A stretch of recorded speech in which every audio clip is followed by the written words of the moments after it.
Live India 24 channel में आप सभी का बहुत बहुत स्वागत है। आइए सुनते हैं मुंशी प्रेमचंद जी द्वारा लिखित उपन्यास वरदान से ली गई कहानी विदाई। दूसरे दिन बालाजी स्थान स्थान से निवृत्त होकर राजा धर्मसिंह की प्रतीक्षा करने लगे।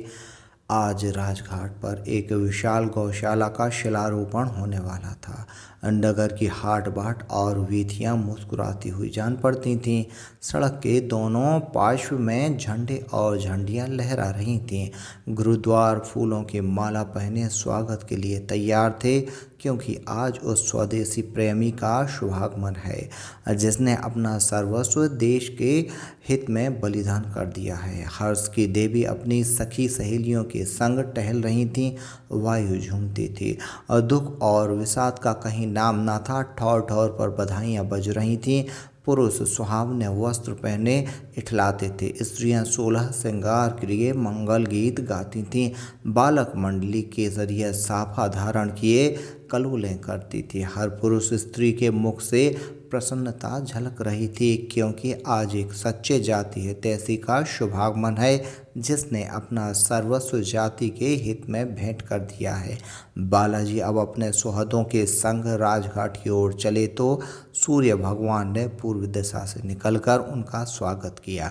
उनकी तेजस्वी मुखमंडल ज्यों ही लोगों ने देखा, सहस्त्रों मुखों से भारत माता की जय का घोष शब्द सुनाई दिया और वायुमंडल को चीरता हुआ आकाश शिखर तक जा पहुंचा। घंटों और शंखों की ध्वनि निनादित हुई और उत्सव का सरस राग वायु में गूंजने लगा। जिस प्रकार दीपक को देखते ही पतंग उसके घेर लेते हैं, उसी प्रकार बालाजी को देखकर लोग बड़ी शीघ्रता से उनके चतुर्दिक एकत्र हो गए। भारत सभा के 125 सभ्यों ने अभिवादन किया। उनकी सुंदर वर्दियां और मनचले घोड़ों नेत्रों के खुदे जाते थे। इस सभा का एक एक सभ्य जाति का उच्च हितैषी था और उसके उमंग भरे शब्द लोगों के चित्त को उत्साह से पूर्ण कर देते थे। सड़क के दोनों ओर दर्शकों की श्रेणी थी। बधाइयाँ बज रही थीं। पुष्प और मेवे की वृष्टि हो रही थी। ठौर ठौर नगर की ललनाएं श्रृंगार किए स्वर्ण के थाल में कपूर, फूल और चंदन लिए आरती करती जाती थीं और दूसरे नवागत वधू की भांति सुसज्जित थीं। सारा नगर अपनी सजावट से वाटिका को लज्जित कर रहा था और जिस प्रकार श्रावण मास में काली घटाएं उठती हैं और रह रहकर वन की गरज हृदय को कपा देती है, और उसी प्रकार जनता की उमंग वर्धक ध्वनि भारत माता की जय हृदय में उत्साह और उत्तेजना उत्पन्न करती थी। जब बालाजी चौक में पहुंचे तो उन्होंने एक अद्भुत दृश्य देखा। बालक वृंद ऊंधे रंग में लेसदार कोट पहने, केसरिया पगड़ी बांधे, हाथों में सुंदर छड़ियां लिए मार्ग पर खड़े थे। बालाजी को देखते ही वे 10-10 की श्रेणियों में हो गए और अपने डंडे बजाकर यह ओजस्वी गीत गाने लगे। बालाजी तेरा आना मुबारक हो बे, धनी धनी भाग्य हैं इस नगरी के, धनी धनी भाग्य हमारे, धनी धनी इस नगरी के वासी जहाँ तब चरण पधारे। बालाजी तेरा आना मुबारक हो गए। कैसा चित्ताकर्षक दृश्य था। गीत यद्यपि साधारण था, परंतु अनेक और सधे हुए स्वरों ने मिलकर उसे ऐसा मनोहर और प्रभावशाली बना दिया कि पांव रुक गए। चतुर्दिक सन्नाटा छा गया। सन्नाटे में यह राग ऐसा सुहावना प्रतीत होता था जैसे रात्रि के सन्नाटे में बुलबुल का चहकना। सारे दर्शक चित्त की भांति खड़े थे। दीन भारतवासियों, तुमने ऐसे दृश्य कहाँ देखे? समय जी भर कर देख लो। तुम वेश्याओं के नृत्य बाद में संतुष्ट हो गए और वीरांगनाओं की काम लीलाएं बहुत देख चुके, खूब से सपाटे किए, परंतु यह सच्चा वीणा आनंद और वह सुखद उत्साह जो इस समय तुम अनुभव कर रहे हो, तुम्हें कभी और भी प्राप्त हुआ था? मनमोहनी वेश्याओं के संगीत और सुंदरियों का काम कौतुक तुम्हारी वैश्विक इच्छाओं को उत्तेजित करते हैं, किंतु तुम्हारे उत्साहों को और निर्बल बना देते हैं और ऐसे दृश्य तुम्हारे हृदयों में जातीयता और जाति अभिमान का संचार करते हैं। यदि तुमने अपने जीवन में एक बार भी यह दृश्य देखा है तो उसका पवित्र चिन्ह तुम्हारे हृदय में कभी नहीं मिटेगा। बाली जी का दिव्य मुखमंडल आत्मिक आनंद की ज्योति से प्रकाशित था और नेत्रों से जात्याभिमान की किरणें निकल रही थी। जिस प्रकार कृषक अपने लहलहाते हुए खेत को देखकर आनंदमोत्त होता है, वही दशा इस समय बालाजी की थी। जब राग बंद हो गया तो उन्होंने कई डग आगे बढ़कर दो छोटे छोटे बच्चों को उठाकर अपने कंधों पर बैठा लिया और बोले, भारत माता की जय। इस प्रकार शनय शनय लोग राजघाट पर एकत्रित हुए। यहाँ गौशाला का एक गगन स्पर्शी विशाल भवन स्वागत के लिए खड़ा था। आंगन में मखमल का विछावन बिछा हुआ था। गृह द्वार और स्तंभ फूल पत्तियों से सुसज्जित खड़े थे। भवन के भीतर एक सहस्त्र गायें बंधी हुई थी। बालाजी ने अपने हाथों से उनकी नादों में खली भूसा डाला, उन्हें प्यार से थपकियां दी। एक विस्तृत गृह में संगमरमर का अष्टभुज कुंड बना हुआ था, वह दूध से परिपूर्ण था। बालाजी ने एक चुल्लू दूध लेकर नेत्रों से लगाया और पान किया। अभी आंगन में लोग शांति से बैठे ही न पाए थे कि कई मनुष्य दौड़े हुए आए और बोले, पंडित बदलू शास्त्री, सेठ उत्तम चंद और लाला माखन लाल बाहर खड़े कोलाहल मचा रहे हैं और कहते हैं कि हमको बालाजी से दो दो बातें कर लेने दो। बदलू शास्त्री काशी के विख्यात पंडित थे। सुंदर चंद्रक तिलक लगाते, हरी बनात का अंगरखा परिधान करते और बसंती पगड़ी बांधते। उत्तम चंद और माखनलाल दोनों नगर के धनी और लक्षाधीश मनुष्य थे। उपाधि के लिए सहस्त्रों व्यय करते और मुख्य पदाधिकारियों का सम्मान और सत्कार करना अपना प्रधान कर्तव्य जानते थे। इन महापुरुषों का नगर में मनुष्यों पर बड़ा दबदबा था। बदलू शास्त्री जब कभी शास्त्रार्थ करते तो निसंदेह प्रतिवादी की पराजय होते। विशेषकर काशी के पंडे और प्राग वाले तथा इसी पंथ के अन्य धार्मिक गण तो उनके पसीने की जगह रुधिर बहाने का उद्यत रहते थे। शास्त्री जी काशी में हिंदू धर्म के रक्षक और महान स्तंभ असदृश थे। उत्तम चंद और माखन लाल भी धार्मिक उत्साह की मूर्ति थे। ये लोग बहुत दिनों से बालाजी से शास्त्रार्थ करने का अवसर ढूंढ रहे थे। आज उनका मनोरथ पूरा हुआ। पंडों और प्रयाग वालों का एक दल लिए आ पहुँचे। बालाजी ने इन महात्मा के आने का समाचार सुना तो बाहर निकल आए, परंतु यहाँ की दशा विचित्र पाई। अभय पक्ष के लोग लाठियाँ संभाले अंगरखे की बाहें चढ़ाए गुत्थम गुत्था होने को उद्धत थे। शास्त्री जी प्रयाग वालों को भिड़ने के लिए ललकार रहे थे और सेठ जी उच्च स्वर में कह रहे थे कि इन शूद्रों की धज्जियां उड़ा दो, अभियोग चलेगा तो देखा जाएगा, तुम्हारा बाल बांका ना पड़ेगा। माखनलाल साहब गला फाड़ फाड़ कर चिल्ला रहे थे कि निकल आए जिसे अभिमान हो, प्रत्येक को सब्ज वाग दिखा दूंगा। बालाजी ने जब यह रंग देखा तो राजा धर्म सिंह से बोले, आप बदलू शास्त्री को जाकर समझा दीजिए कि वह इस दुष्टता को त्याग दे, अन्यथा दोनों पक्ष वालों की हानि होगी और जगत में उपहास होगा सो अलग। राजा साहब के नेत्रों में अग्नि बरस रही थी। बोले, इस पुरुष से बातें करने में अपनी अप्रतिष्ठा समझता हूँ। इसे प्रयाग वालों के समूह का अभिमान है, परंतु मैं आज उसका सारा मद चूर्ण कर देता हूँ। उनका अभिप्राय उनके अतिरिक्त और कुछ नहीं है कि वे अपने ऊपर वार करें, पर जब तक मैं और मेरे 5 पुत्र जीवित हैं तब तक कोई आपकी ओर कुदृष्टि से नहीं देख सकता। आपके एक संकेत मात्र की देर है, मैं पलक मारते इसे इस दुष्टता का स्वाद चखा दूंगा। बालाजी जान गए कि यह वीर उमंग में आ गया है। राजपूत जब उमंग में आता है तो उसे मरने मारने के अतिरिक्त और कुछ नहीं सूझता। बोले, राजा साहब, आप दूरदर्शी होकर ऐसे वचन कहते हैं, यह अवसर ऐसे वचनों का नहीं है। आगे बढ़कर अपने आदमियों को रोकिए, नहीं तो परिणाम बुरा होगा। बालाजी यह कहते कहते अचानक रुक गए। समुद्र की तरंगों का भांति लोग इधर उधर से उमड़ते चले आते थे। हाथों में लाठियां थीं और नेत्रों में रुधिर की लाली, मुखमंडल क्रुद्ध, भ्रुकुटी कुटिल। देखते देखते यह जन समुदाय प्राग बालों के सिर पर पहुंच गया। समय सन्निकट था कि लाठियां सिर को चूमने की। बालाजी विद्युत की भांति लपक कर एक घोड़े पर सवार हो गए और अति उच्च स्वर में बोले, भाइयों क्या अंधेर है। यदि मुझे अपना मित्र समझते हो तो झटपट हाथ नीचे कर लो और पैरों को 1 इंच भी आगे न बढ़ने दो।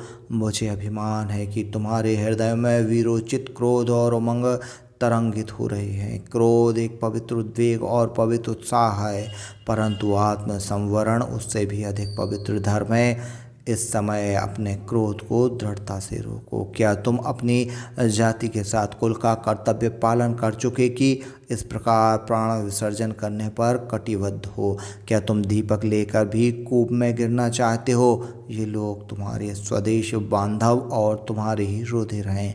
उन्हें अपना शत्रु मत समझो। यदि वे मूर्ख हैं तो उनकी मूर्खता का निवारण करना तुम्हारा कर्तव्य है।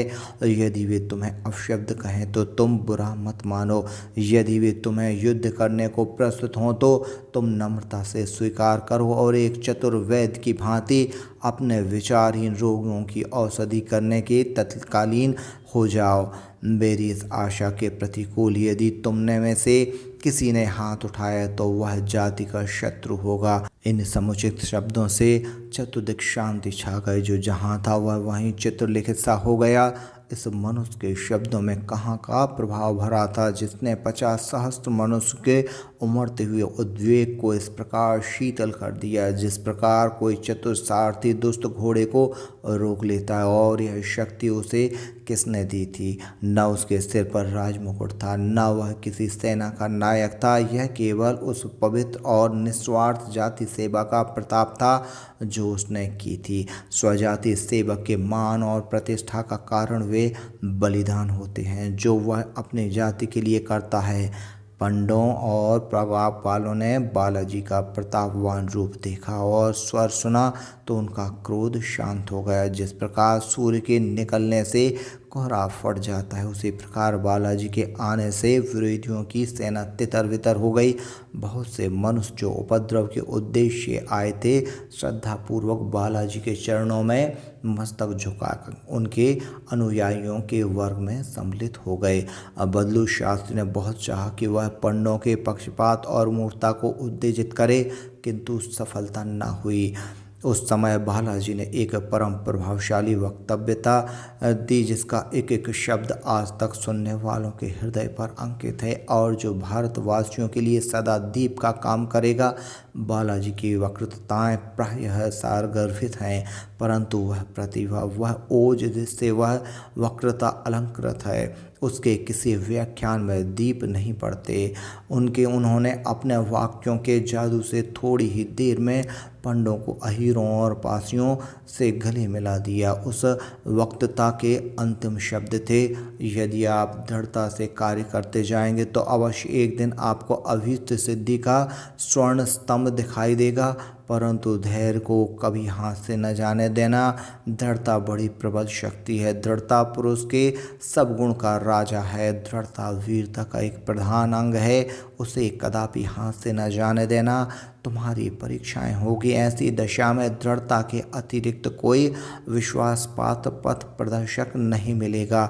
दृढ़ता यदि सफल ना भी हो सके तो संसार में अपना नाम छोड़ जाती है। बालाजी ने घर पहुंचकर समाचार पत्र खोला। मुख पीला हो गया और सकरुण हृदय से एक ठंडी सांस निकल आई। धर्मसेन ने घबरा कर पूछा, कुशल तो है?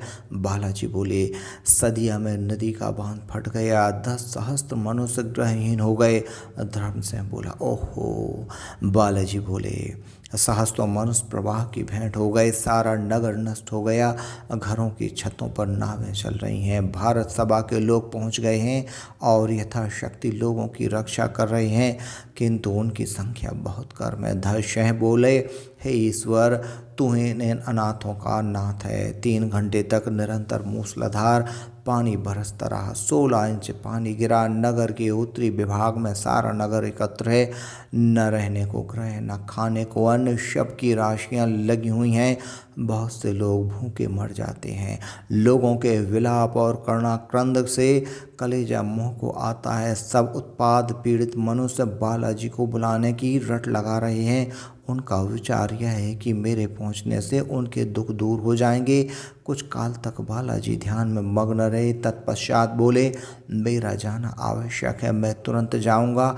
आप सदिया की भारत सभा को तार दे दीजिए कि वह इस कार्य में मेरी सहायता करने को उद्यत रहे। राजा साहब ने सविनय निवेदन किया, आज्ञा हो तो मैं चलूं? बालाजी बोले, मैं पहुंचकर आपको सूचना दूंगा। मेरे विचार से आपके जाने की कोई आवश्यकता नहीं होगी। धर्मसेन ने कहा, उत्तम होता कि आप प्रातःकाल ही जाते। बालाजी बोले, नहीं, मुझे यहाँ एक क्षण भी ठहरना कठिन जान पड़ता है। अभी मुझे वहाँ तक पहुँचने में कई दिन लगेंगे। पल भर में नगर में ये समाचार फैल गए कि सदिया में बाढ़ आ गई और बालाजी इस समय वहाँ जा रहे हैं। वह सुनते ही सहस्त्रों मनुष्य बालाजी को पहुँचाने के लिए निकल पड़े। 9 बजते बजते द्वार पर 25 सहस्त्र मनुष्यों का समुदाय एकत्रित हो गया।